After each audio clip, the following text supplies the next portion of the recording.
চলে এলাম আরেকটি নতুন ভিডিও নিয়ে। আজকে আমরা জানবো রকফোর্ড ক্লাসিক এবং রকফোর্ড রিজার্ভের দাম সম্পর্কে। প্রথমে জেনে নেব রকফোর্ড ক্লাসিকের দাম। এটার দাম রয়েছে 1030 টাকা, নতুন প্রিন্ট। এটা আমাদের কাছে এখনও পুরনো প্রিন্ট রয়েছে, মানে 1000 টাকা। রকফোর্ড ক্লাসিক আপনি পেয়ে যাবেন 750, 1030 টাকায়। এবং পাইটের দাম রয়েছে 530 টাকা এবং নিপের দাম রয়েছে 300 টাকা। পাইপটা অবিকল এরকমই দেখতে, ছোটো বোতল, নিপটা প্লাস্টিক কন্টেনার। এবার জেনে নেব রকফোর্ড রিজার্ভের দাম। রকফোর্ড রিজার্ভের দাম রয়েছে 1240 টাকা, আগে দাম ছিল 1220 টাকা, মানে মাত্র 20 টাকা বেড়েছে আর কি। আর পাইটে পেয়ে যাবেন আপনি 650 টাকায়, আর নিপ পেয়ে যাবেন 360 টাকায়।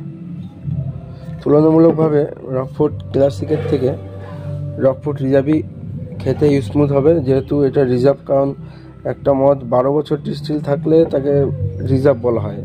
তো আমি এটা প্রেফার করতে পারি, যারা বিপি খান হয়তো আর 200 টাকা বেশি দিয়ে এই মালটা টেস্ট করতে পারেন। ভিডিওটি ভালো লাগলে লাইক, কমেন্ট, শেয়ার, সাবস্ক্রাইব করতে ভুলবেন না এবং মালটি দেখে পছন্দ হলে একবার কিনে খেয়ে দেখতে পারেন। আশা করি ভালো লাগবে।